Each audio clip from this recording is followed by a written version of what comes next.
Just give me a second. People are still coming in.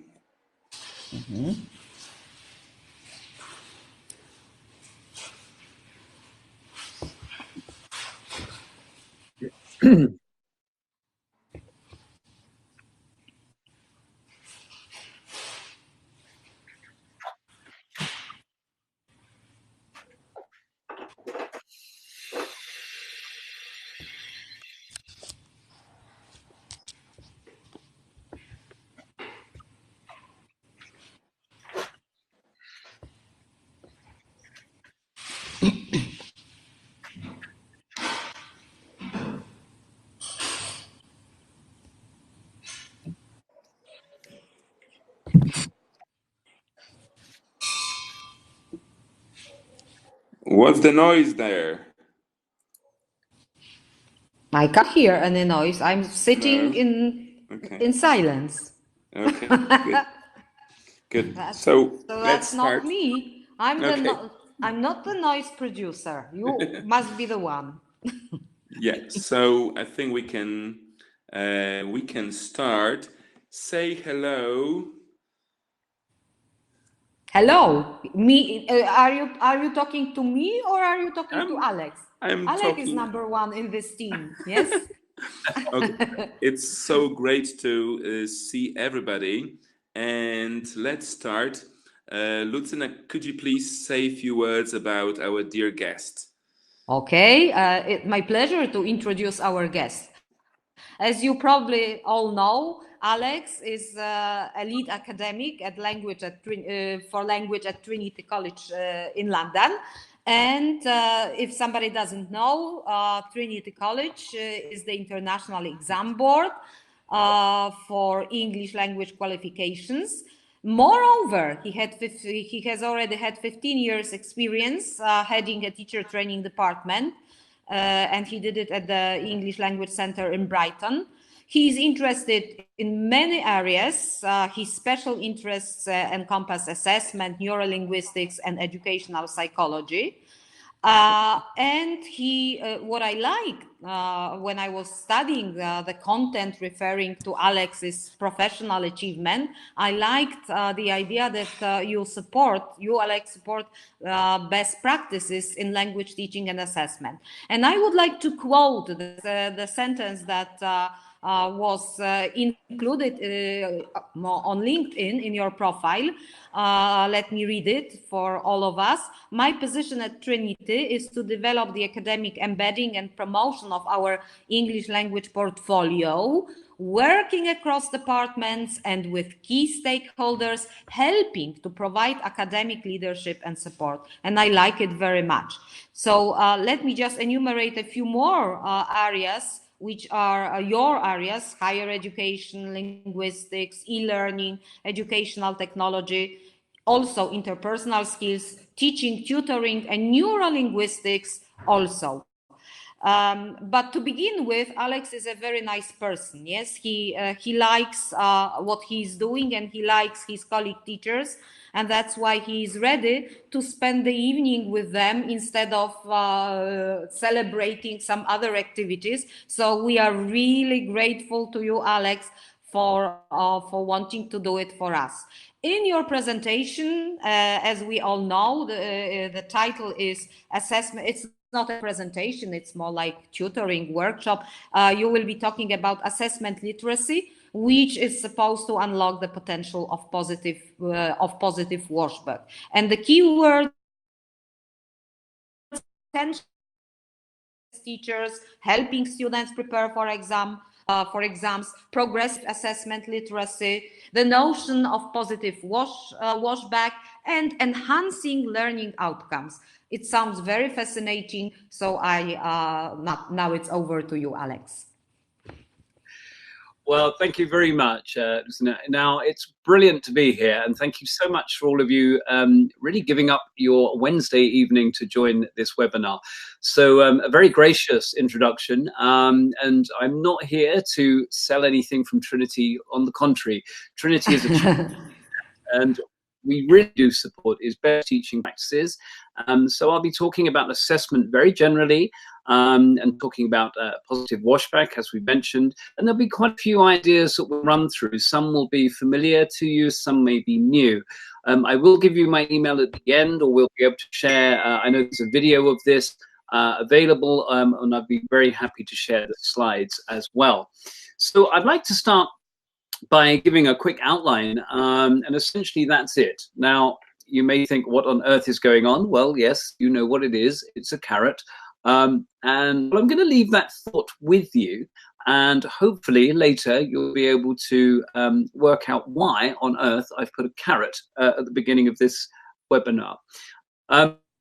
Hopefully, well, the stick and the carrot, which is it going to be? Well, thank you, David. We shall see. Hopefully there's not too much of an echo. I don't know if anyone else is online that has their microphone on, so maybe we could mute in case they have. What we're going to go through this evening then are these stages of a kind of presentation. So a little bit of reflection about what tests do, and really going to talk about your beliefs as a teacher about assessment. We will be looking predominantly at summative assessment. We'll mention formative as well. We'll be talking about some recent developments, and then we'll be looking at this idea of assessment literacy, which you'll know is very much popular at the moment. I have no idea where my presentation has just gone. Someone's changed the status of it. Let me go back and see if we can find that again. Yep, whoever's playing, stop it. So that's an overview. We'll then look at this idea of assessing assessment. So when you use a test, whether it's a short test at the end of a course book module, whether it's a high stakes test at the end of the year, what are you doing that enables you to assess what's going on in that assessment? What is the effect, the impact of the assessment you're using? And then I will finish with a couple of words about Trinity, and then hopefully we'll have some time where we can listen to any questions, which I'll be happy to field with you. So what's our objective? Well, I want us to consider about why we're using tests, what are the exams you use, what are the outcomes you want to achieve, and really being able to ask whether a test is fit for purpose, and really a kind of framework by which we can say whether it is or it isn't. Now, I think I've probably seen 30 presentations, possibly more, that really have this or state or give reference to this little cartoon, and I'm sure you've seen it before. And you have a whole selection of lovely little animals. Well, not little, the elephant's quite big. And then somebody's saying, for a fair selection, everyone has to take the same exam. Please climb that tree. Now, you may have seen this before, but clearly, if you're going to ask everybody to do that exam, or all the animals in this case, there are going to be some that are far better advantaged than others because of their disposition. And what we'll be looking at is the fact that I think as teachers, we often fall foul of doing this. We're often asking a lot of students in a lot of positions to undertake assessment frameworks or assessments or tests that aren't actually equally balanced with all of them. That may be to do with the test design, the test items, the way the tests are delivered. So really, okay, it's a humorous cartoon, but maybe a slightly sinister or serious reflection. And we'll come back to that a bit later. So your beliefs. Now, don't worry, we're not going into a full psychological episode here, but what we would like to do is really look at why we use tests and what our thoughts are about what those tests actually achieve. Now, traditionally, we would look at tests from a chronological perspective. So the point being, if we take a test, there are three predominant reasons. There are many others, but if we look back to say, well, what have I achieved? How far have I come? Then this we could state is an achievement test. Or if we're looking at where I am or the student is at this time, that's a proficiency test. So that's actually temporarily contained, so that's within the moment. Or we may be looking forward to undertake a test which is diagnostic to tell me what I am going to do in the future. Now, clearly, the same test could be used for any of those purposes, or we may change the type of test. Now, there are other types of tests, of course, research, for example. But if we do look at tests from this perspective, there is a problem. Now, what do I mean there is a problem? I keep talking about problem. Don't worry, we'll be optimistic by the end. But the notion of being a problem with these the question I would ask is, whose perspective is this from? So whether I'm looking at that achievement, the proficiency level of all the diagnostics, I would argue that the perspective is not actually the test takers. It might be, they may want to know what they've done, what they need to do, and so on. But usually it's the teacher, the educational institution, that would be asking those kind of questions. So this idea that we often see a test, we often appropriate, use a test for a given circumstance, but whose interests is it really serving? And I think we need to start asking questions about what are the interests of the learner, my students, when they are preparing for and taking a test, rather than just what it tells me or an external stakeholder. So it might be, we have a gatekeeping exam. For example, if I want to get into a university or I need a visa for a given country, well, maybe I need to ask slightly wider questions. Now, talking of beliefs, I'm going to ask you a few questions and ask you to reflect a little bit. And I often use Mentimeter. I haven't in this particular presentation, but I could just ask you to take a little moment and contemplate, scribble on a piece of paper if you would like. Now, could I ask you this question? Do you think summative assessments can achieve any of these things? Now, by summative assessment, I mean an assessment that has scoring and grading and a set outcome and it's taken at one time. I'm using summative as opposed to formative. Formative assessment would be throughout a period, over a course, for example, and could include feedback and portfolios. A summative assessment will be one point in time. A more traditional exam would be summative, where we have a scoring mechanism and I give a result. So, do you think, in your opinion, that a summative assessment can improve the quality of teaching? Don't know. Feel free to throw anything in the chat box if you want.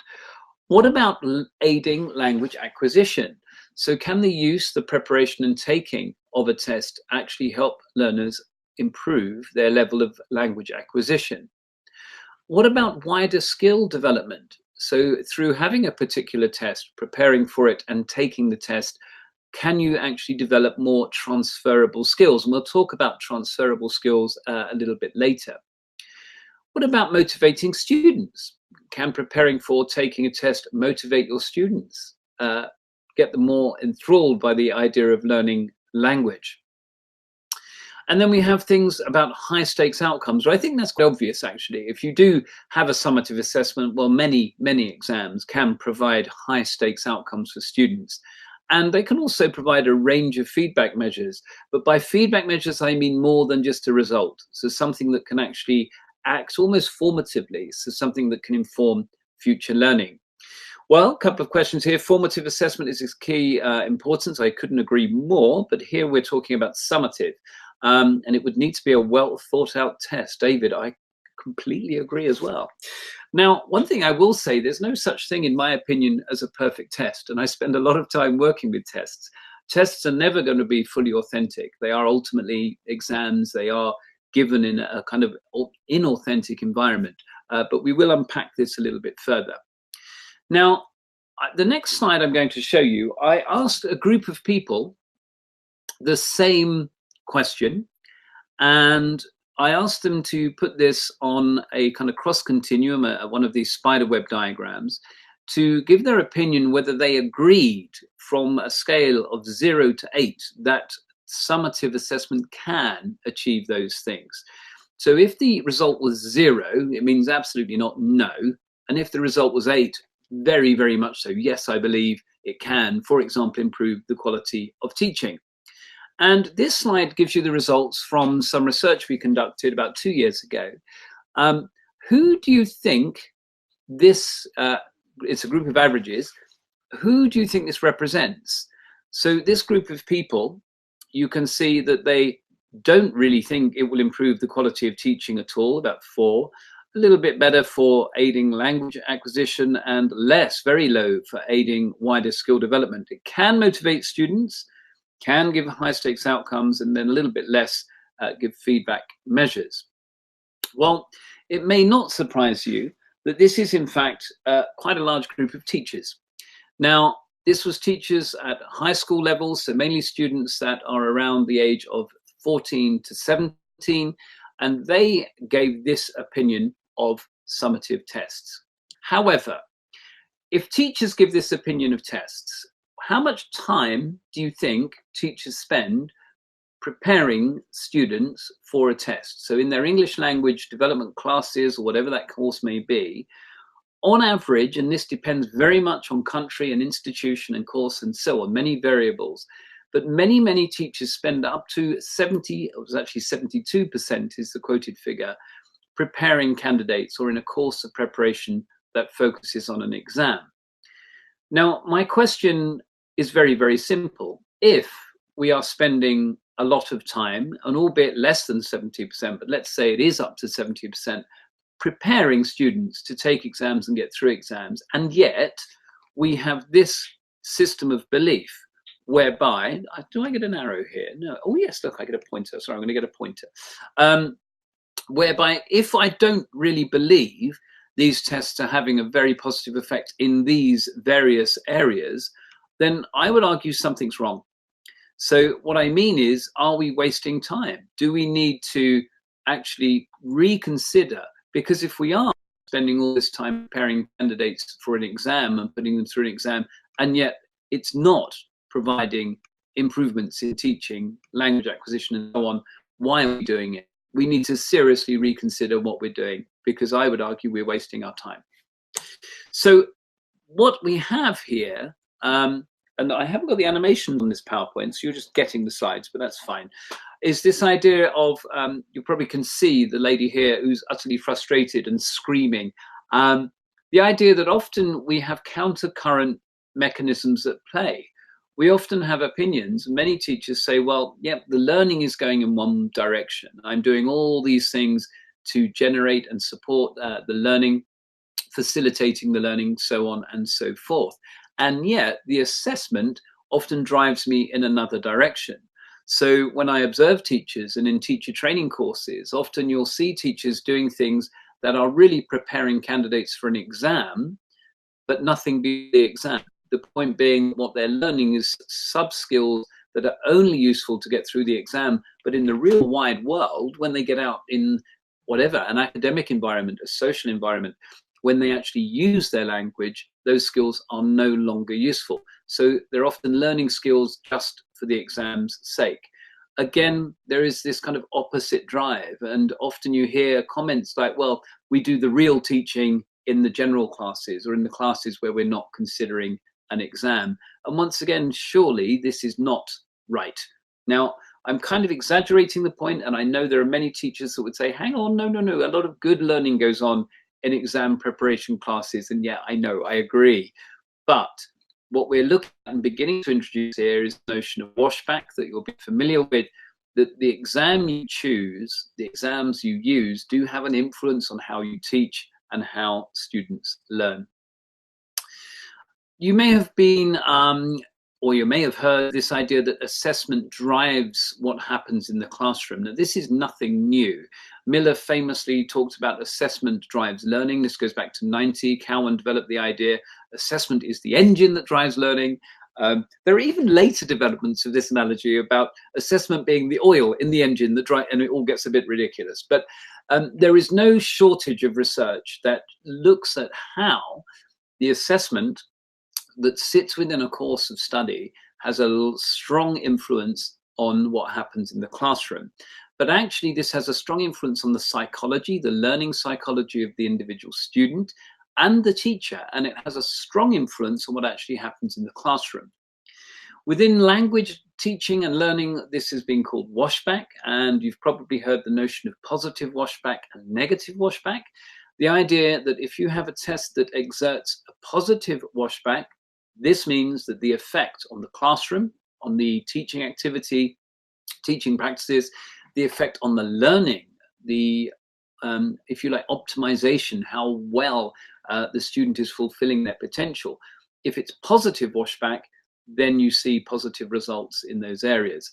Of course, the opposite would be negative washback, where we have some tests which are introduced and they actually have a negative impact on the teaching and the learning.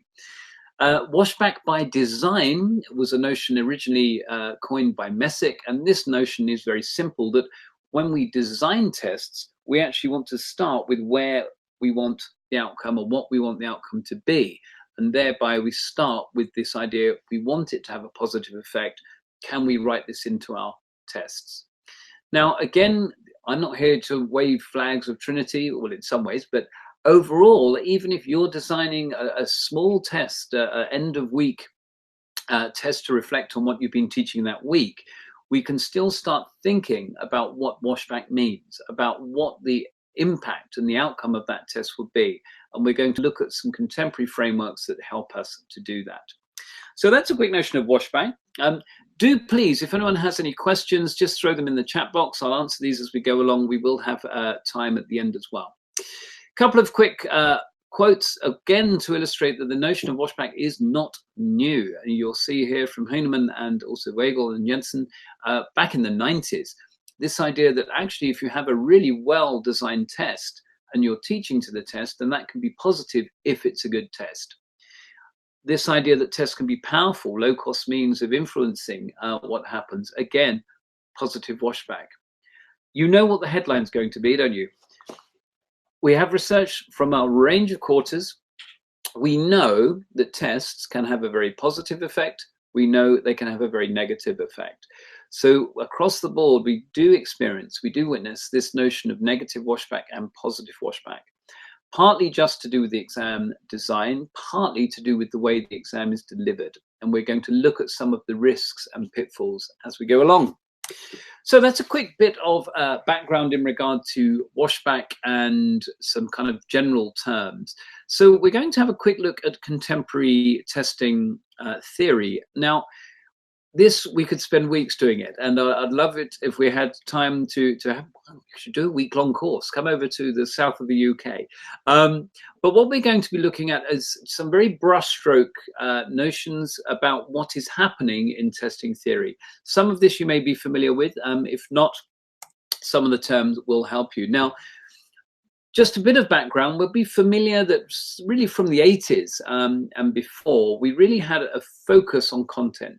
So particularly within language, we used to look at this idea of grammar, low vocabulary and lexis, syntax, so these real kind of linguistic competencies.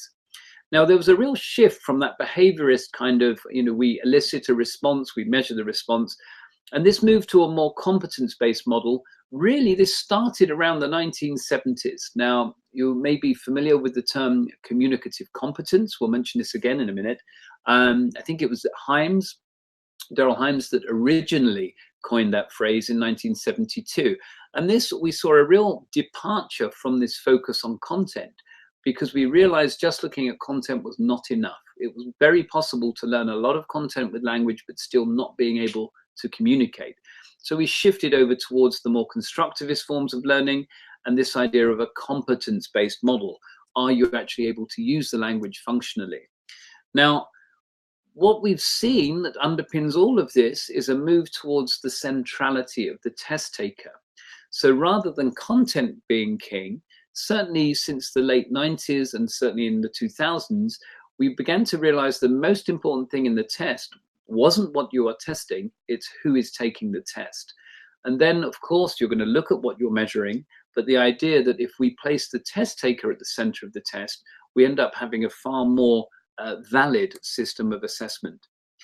Some theorists would ask why has this changed from content to communicative ability? Well, a lot of recent research and theory would lean on this idea of the digital disruption, the idea that we've entered the information age, we've dropped behind us now even this idea of abilities, and we're really looking at employability. So this has been taken even further, perhaps because of the digital disruption. The point being here that we've had to really change the way we teach, probably to address the way we learn. And this is very much about how our employability prospects are viewed as well. So can we prove our competencies, and can we also prove our skills? And this is where the whole 21st century skills narrative comes in.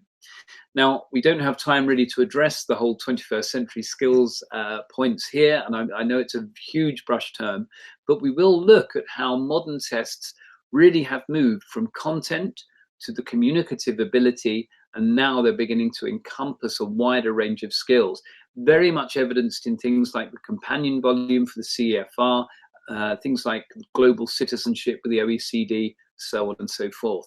And these are percolating down into testing theory. So that shouldn't be there, so I'm jumping on. So quite simple. What are we aiming for with assessment and development of assessment? Well, going back to our diagram earlier where the teacher was balancing assessment going in one direction and learning in another, if we can align the two, if our assessment model is aligned with our learning, then we will see far greater outcomes. Now, you may be familiar with Biggs and Tang's notion of constructive alignment. There are elements of this in there as well, but again, that's a talk for another time.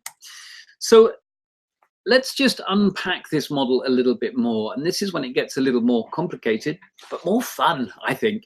When we place the test taker at the center of the language testing agenda, and that's a quote from Barry O'Sullivan from the British Council, there are certain aspects of the test taker, the individual, that we need to take into consideration when we're going to test them.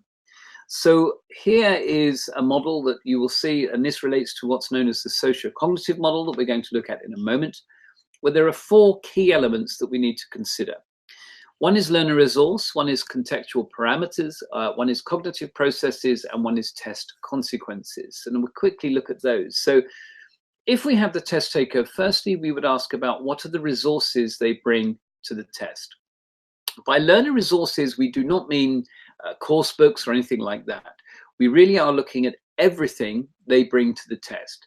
So, for example, this would be all of their languages. So we're really, again, beginning to address this kind of multilingual, multicultural environment. What is the language and language knowledge and background you bring? It's also all your experience, your schemata, everything that's in here as an individual you bring into a test. Now, if you imagine we have a test task, an activity, it's not a language learner that comes in as a little language learning robot and performs that task. It's the individual. They bring with them everything they have as a psychological entity. And this we refer to as learner resources.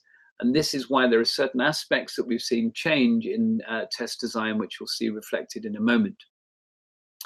We then have the contextual parameters. This is to do with the actual tasks. So the level of the language demands, how complex is it? Is it accessible to the candidate? Is the candidate able to level and understand and access the information, the data? Is there something in the item that might alienate or make the candidate feel uncomfortable? So it really is all the contextual information that sits within some kind of test. Is it going to be or facilitate the learner demonstrating what they can do? And really close to that, tied to that, is this notion of cognitive processes. Now, what I mean by that is we really need to be aware when we're doing any kind of test, even something, again, very low stakes within the classroom. If I have a question or an item in a test, what are the cognitive processes that that test item elicits? What is it that it makes the brain do? Now, is it making the brain do what I want it to do, or is it doing something else? Is it generating cognitive processes that are similar and reflect the cognitive processes that I'm going to use in the real world? We often talk about cognitive validity, and there are many tests that look great. It looks like they're testing language, but if we analyze the cognitive processes that they elicit, again, what you'll see is these are processes the learner would only use in that testing environment. They wouldn't use them in a real world scenario. And that begins to put doubt on whether or not that's a useful test. If the cognitive processes elicited are those that are reflected in the real world, the kind of thing I might use in a seminar or the kind of thing I might use buying a train ticket, then we can see that has utility. It has portability into other areas of my life. And last but not least is test consequences. And this doesn't just mean the result. I mean, it does include the result, whether it's good or bad and what influence that has on my life. But the test consequences talks about a whole range of wider points. So this is to do with the feedback I get, What is the influence on my life as I go on? What's the impact on my psychology of my learning, and so on and so forth? Now, there's a lot of stuff in there, but what I'm trying to do with this particular slide is just show these are the categories of things, the kind of buckets, if you like, that we need to consider when we look at tests, when we work out whether they're doing what they need to do. Now, that's been drawn very much from, and don't worry, we're not going to go into this framework in a lot of detail, but that's very much been drawn from the socio-cognitive framework. Now, the socio-cognitive framework was from Kreller, the Centre for Research in English Language Learning and Assessment, based at the University of Bedfordshire. It's now pretty standard across language exam development. So all of the big guns out there will refer to this framework. And what we've just looked at is a kind of condensation. So you see, we start with the test taker, we really look at those cognitive processes, and we look at that context around the task. And this is something we'll unpack a little bit further. Quick quote there, that social cognitive framework, a little bit of background to that, is that it is a social phenomenon when you communicate, and that will always be in a context. There will be cognitive processes, and you'll be using linguistic resources, so no surprises there. So I'm going to start pulling this together in a slightly more practical way, because what we've talked about there with this kind of background to testing is rather theoretical. So when we look at the kind of test that generates positive washback, and if I were in a workshop, I'd be saying, okay, tell me, what is positive washback? Because we've covered that and you should know. What is it that it actually is going to have a positive influence on the learning and the teaching? And we really need to address different areas in a test. So what we've done here is separate those. When we put the test taker into the center, we're going to look at 3 different areas that a test would begin to look at for language. One is language skills, obviously. One is transferable skills, so those other 21st century skills we mentioned before. And the other is study strategies. Now, if we look at what's going on in the brain of a learner, and we are going to present a test of any sort, we cannot just separate out just the language skills. You may say, well, why are we including transferable skills or study strategies? Well, simply because if you're learning a language, you're going to need those other skills and strategies to successfully learn the language. I often say there is no such thing as just a language teacher. You will know, as experienced teachers and educationalists, that in fact, when you teach, you are supporting such a wide range of cognitive skills and abilities. You are nurturing so many things that are beyond just language, because language is an incredibly complex cognitive process, or many processes involved. It's not just one little part, and we have to engage the whole being, the whole learner, when we're going to effectively teach. And what we're trying to do when we look at tests is say, well, we're going to roll those other things in. They're not going to be explicitly assessed, but we do have them referred to in the test. If they are, and those tests help develop and nurture those wider strategies and skills, that can help have a positive washback. Let's have a look at each of these in turn. Now, communicative competence I've already mentioned. So the idea, if we look at this, it was originally, I mentioned, was from Hyams in 72. I don't have my animation. I was going to have you in suspense looking at what communicative competence was. But there are generally or traditionally 4 categories of communicative competence. Now, there are many iterations of this model. You'll be familiar perhaps with Canale and Swain, which was in the 80s. I have here the model from Backman and Palmer, 2010. There are later iterations as well, which essentially rest with the same competencies that sit within communication.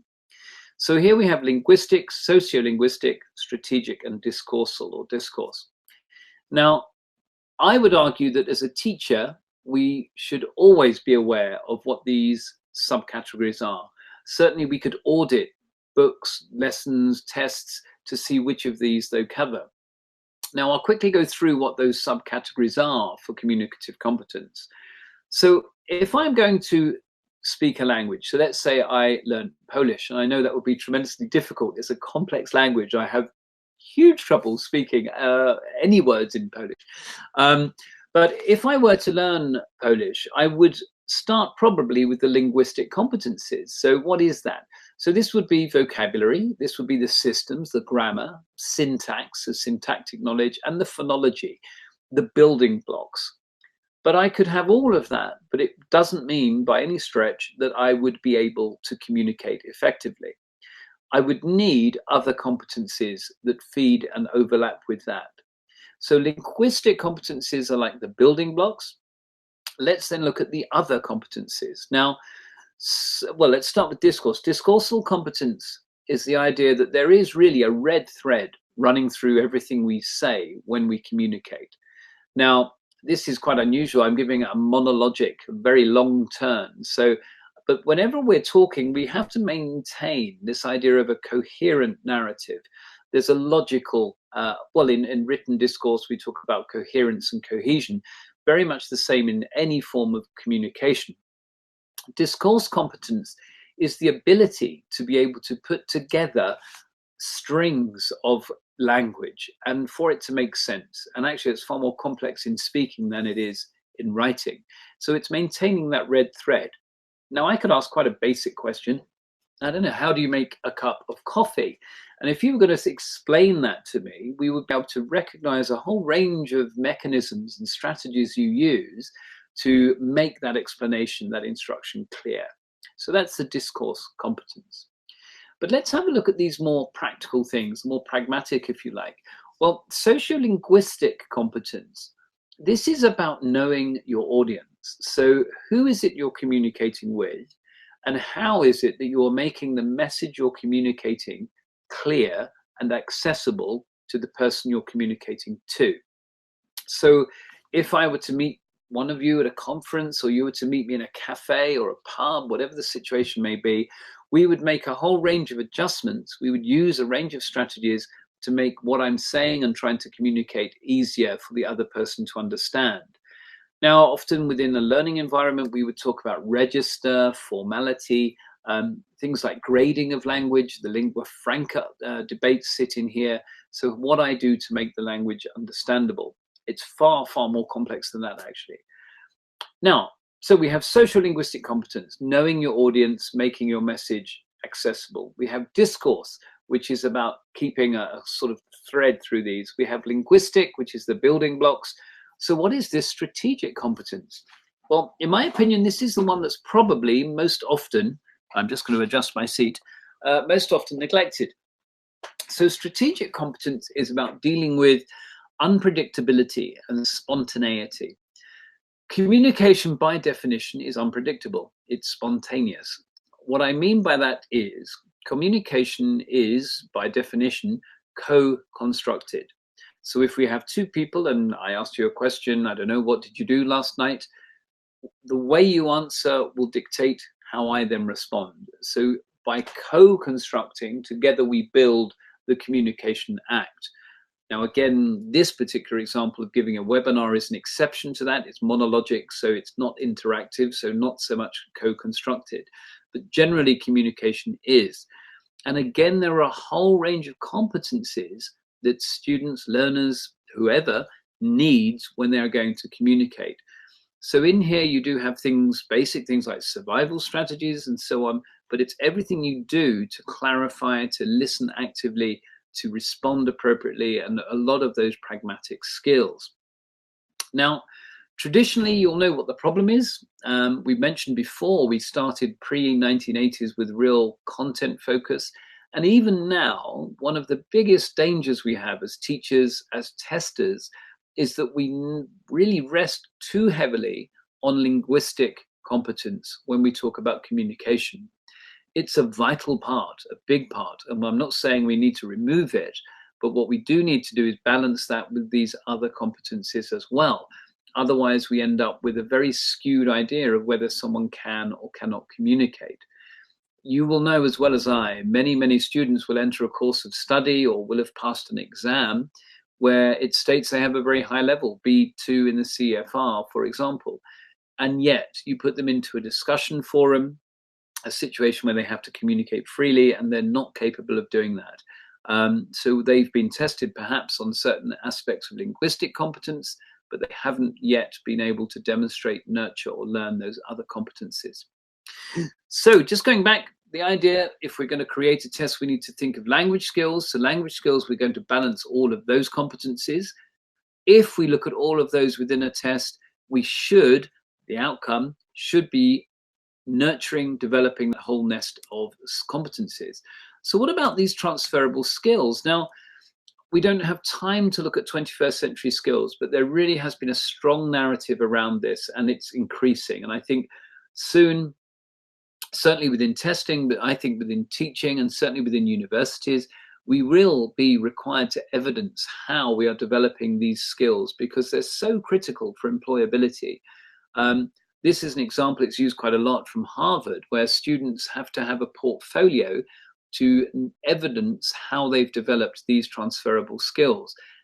Often by employers, this is deemed as more important than their actual results in their tests or exams of their subject. Now you'll notice, and these are very common, and there are many models actually, and it's a talk I often give looking at the different models of 21st century skills. But there are very key themes that run through all of them. Critical thinking and collaboration and effective communication really sit within all of them. Now, you'll notice that I've highlighted some of these transferable skills from Tony Wagner's list, and as I say, there are others. The ones I've highlighted, I would argue we can nestle quite comfortably within a test. And if we nestle them within a test, what does that mean? We're not assessing a student on this, because at the end of the day, we're creating a language exam. But if you have collaboration, for example, this effective communication, problem solving, if you have these within the test, even if they're not assessed explicitly, if they're in the test, when you prepare for the test, you will have activities, teaching, and so on that will have to necessarily include those skills. So it's about having the forum, the platform to nurture and develop those skills. So if we're looking at a test, we could ask, well, what are the transferable skills, the wider skills that are needed to be able to get through the test? And very often they're not there. Very often you have very low level thinking skills. You may know about this idea of HOTS and LOTS. Again, very much related to linguistic competence and not those other areas. Do you really have collaboration in a task? Is that collaboration assessed, how well the student actively listens? And are they looking at something critically? So do we have those things in a test, and do they reflect what the student needs to do? Because if you do, and that's reflected in our practice as a teacher, it will facilitate learning. Now, last but not least is not the transferable skills, it's the study strategies. And again, there are reams of research that look at, in fact, how well learners with well-developed study strategies can succeed compared to those that don't. It amazes me that note-taking is an assumed skill for so many students. And I go to so many classes and watch teachers do a lot of observations where they're expecting students to take notes, and it's assumed they have this skill, and yet they are never explicitly taught how to take those notes. Do you teach note-taking? Now, great if you do, and many, many do. And similarly with these other strategies that we've listed here, there are many more. But once again, if we write these into an exam or into a test, then that will reflect the practice in the classroom. We will begin to see that positive washback. Once again, they're not explicitly assessed. That's not the point. But the point is about having a test which brings all of these elements in. Now, in an ideal world, I always talk about the ideal world. Is there an ideal world? That if we did develop a test, we would look at the socio-cognitive framework.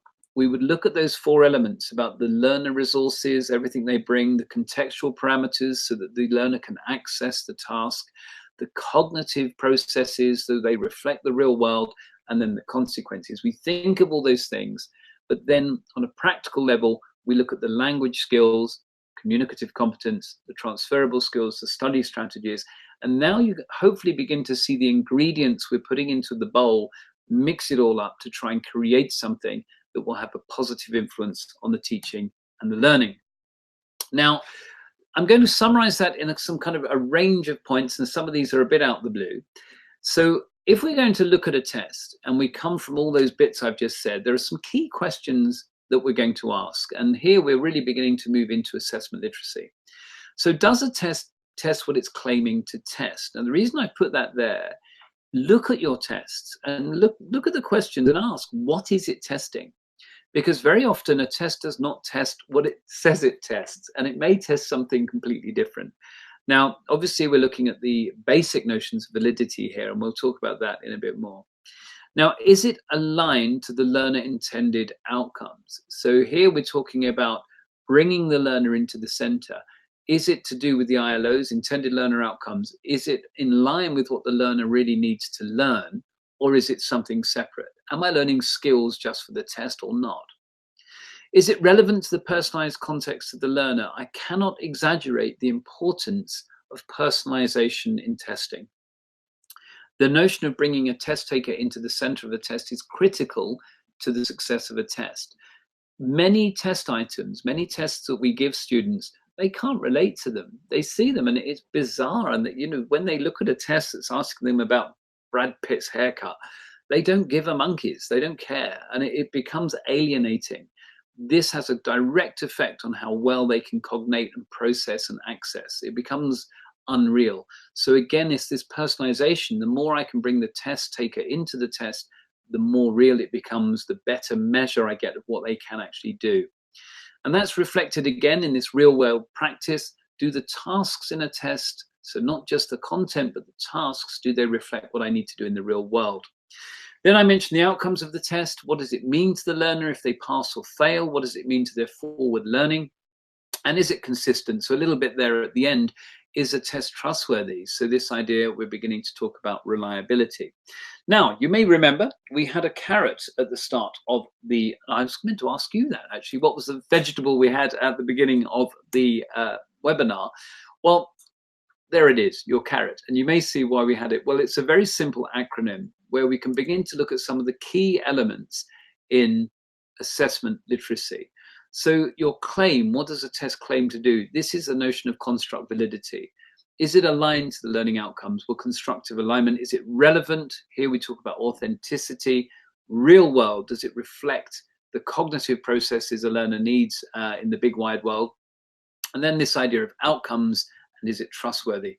There you have carrot. So a little acronym to help you remember some of the key points when it comes to assessment literacy. So what we're going to do now is just to have a quick consideration of some of, well, really the whole point of assessment literacy is that if we go back to where we started, we have beliefs where we don't think testing, summative testing, can improve the quality of teaching, aid language acquisition, and so on, then there is an issue. And what my kind of mission is, if you like, is to really get teachers, whether we're designing our own tests, using them out of the course, but whatever it is, to move that belief system where we can see tests can have positive washback. And we know there is evidence they can improve, do all of these things, partly in the way we apply the test, partly in the way we design the test. So we're going to spend a few minutes, we've got about 10 minutes left, just to look at some of the pitfalls, some of the concerns, and then some summary comments. Now I'm going to race through these, and there is a lot of information in this slide. So again, we could do a week on this slide alone. There are concerns about existing summative tests, and if we're aware of them, we can avoid them. So generally, I would put these concerns into two camps. Delivery, the way as teachers we prepare and give and run the exam and design so the people that put these exams together. Delivery, there are two key issues. One is misappropriation, and I see this on a daily basis, I'm sad to say. By misappropriation, I mean we take a test and we apply it thinking it is suitable, but it's not. There are many tests that are used around the world, millions in fact, and it could be a Trinity test. I'm not saying it's, I'm not blaming the test necessarily. There is no such thing as the perfect test or a valid test. A test can only be valid for the specific circumstance or group it was designed for. And what we often see is tests are being used when they're not really appropriate for the purpose. So some students are taking a test, for example, to get into university. They may pass or fail. but that test does not prepare them for life at university or whatever it might be. And what we have is this misappropriation. So we need to make sure we find tests that are designed and fit for the purpose. Prioritization of score is where we kind of give up on the learning, and what we're doing is only looking at shortcuts of how we can get the best score. Do this, do that, include 15 objectives, don't use whatever it might be. And again, this is really missing the point. And often tests are used, we look for just getting that score, and again, we lose the actual meaning of the learning behind the test. And in design, here are some of the key issues that we have in tests. And I would say if you're using tests, have a look at these things and just check whether the test is doing it or not. Skills just for the test is obvious. You know, am I really going to look at, I don't know, a picture and describe it in my real world? Maybe I am. But if your tests are asking you to do that, maybe ask whether that's a valid way to test. Underrepresentation is where we don't have enough language generated to be able to judge it. Construct irrelevant variance is where I'm testing something that I shouldn't be. Something else is being assessed other than the language, for example. Macro skill complexity. This is where we use the same system to assess, so the same criteria for speaking and writing, for example, but actually they're very, very different. Speaking is more complex than writing. Punitive marking. You got something wrong, big black mark. We really should be looking at what can be done, what a student can do, and celebrating that. And the lack of diagnostics. The idea, okay, here's your test, you got 25%, doesn't tell me anything. I need feedback, a little formative element. Now, here are some of the pitfalls. We don't have time to go into it. But again, from a perspective of assessment literacy, this provides a bit of background for the kind of questions we might be asking. So what about an analysis framework? So I'm just going to finish with this, that the idea that from all of the things we've discussed, so from the social cognitive framework, Linda Taylor has developed a very basic framework, thinking about those three elements of language, of transferable skills and study strategies, that any test we can look at through a kind of lens and ask 3 C questions. And it's always 3 C's. It's never 3 F's or 3 Z's. It's 3 C's always, sometimes 4. Candidate characteristics, cognitive validity, context validity. So if we have a test, again, this could be a low stakes test at the end of a week, we could ask ourselves, well, does the candidate, what does the individual bring to the test? Are they talking about themselves? Is there any way the test is engaging the psychology? Cognitive validity, what are the processes? Does this reflect what we want the student to be able to do? Is it relevant to the real world? And that context validity, going back to the linguistic demands, is it too hard, too easy, and so on? Now, what I would recommend is very simple, that when we have, I'm just jumping through a couple of these slides, if we have a kind of task, so here we have an example of a task, which is to compare and contrast 2 images and say why people spend their free time doing these activities. Now, that's a very common task. And we could ask ourselves, well, what does the individual candidate bring to that? Is it really personalized? Is it about them? What is it cognitively that the student is doing when they compare those pictures and when they talk about, in that case, free time, why people do their activities? Well, am I really eliciting a process that they need, that's useful to them in the real world? And then the setting and demands, the context. Is it too difficult? Is it too easy? Again, what is the context? And am I able to familiarize and feel that it's accessible to me? Now, it's a very broad stroke, but very quickly I can say, well, actually, candidate doesn't bring very much to that. Is it really reflective of what I want to be doing in the real world? Well, maybe, yes, I am using some language, but it's limited. And similarly with the kind of functions we'd be using.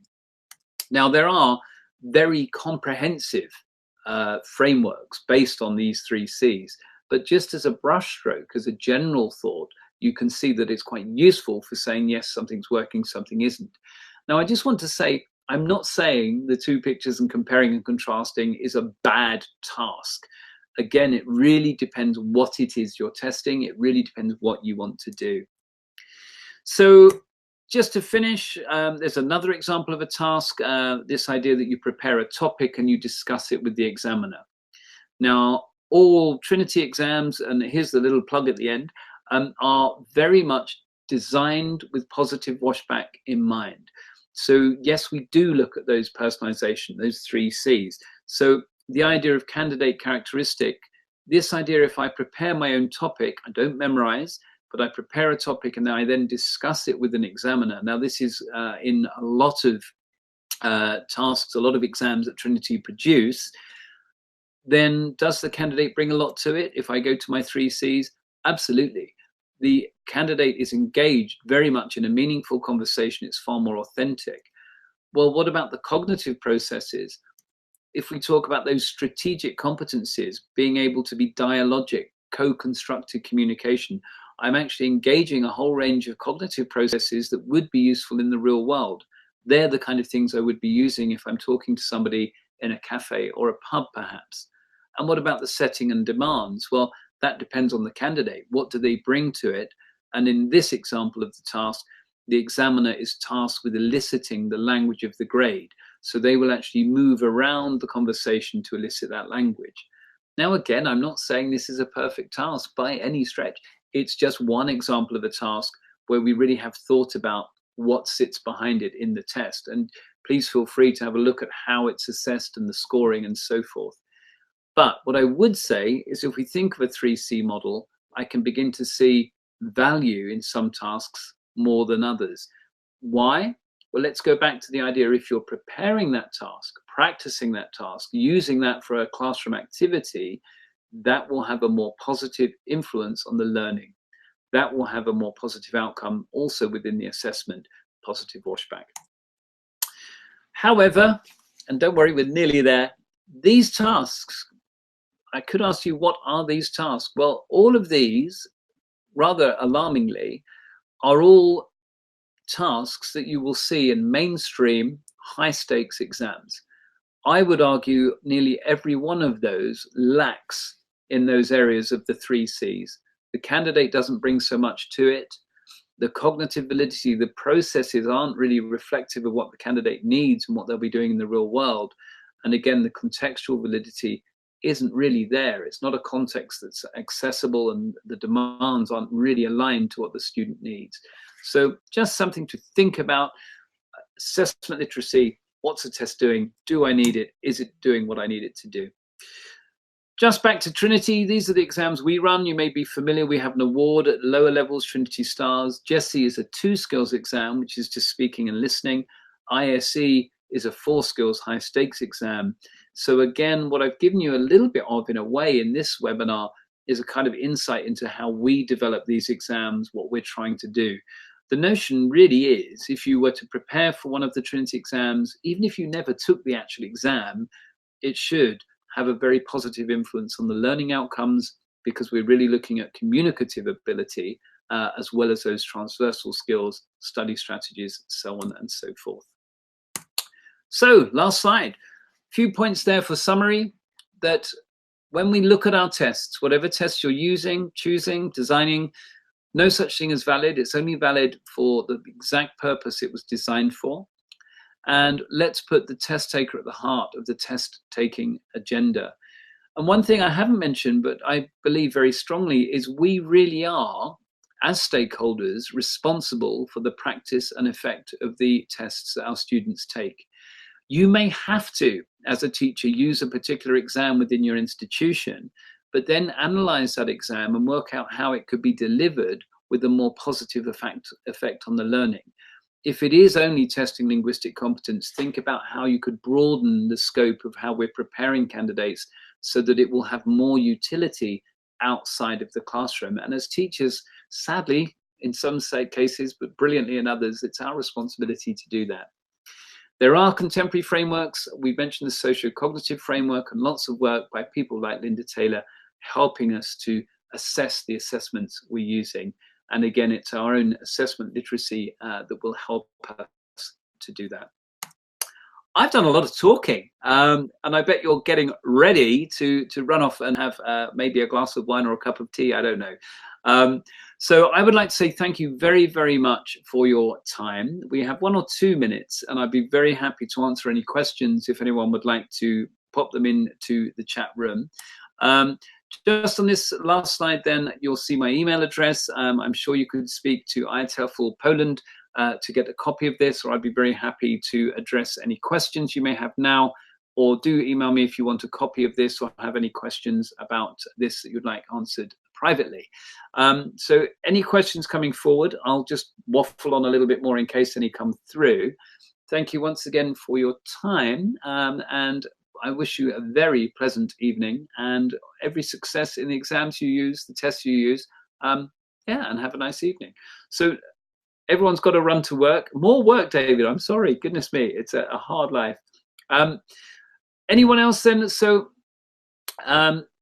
just saying, so Lucina, is there anything else you would like to add by means of a farewell?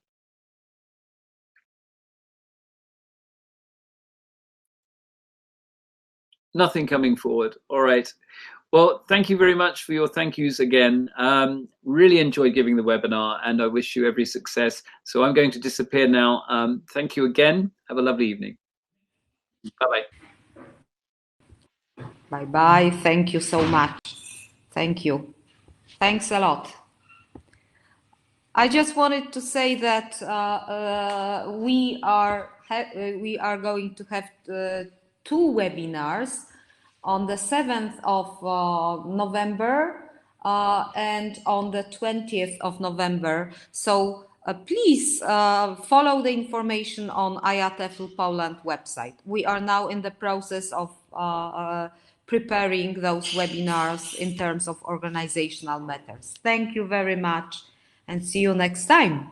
I see that many of the names which are on the list are people whom I know personally, so it's really nice. And others I can't wait to get to know personally as well. Thank you.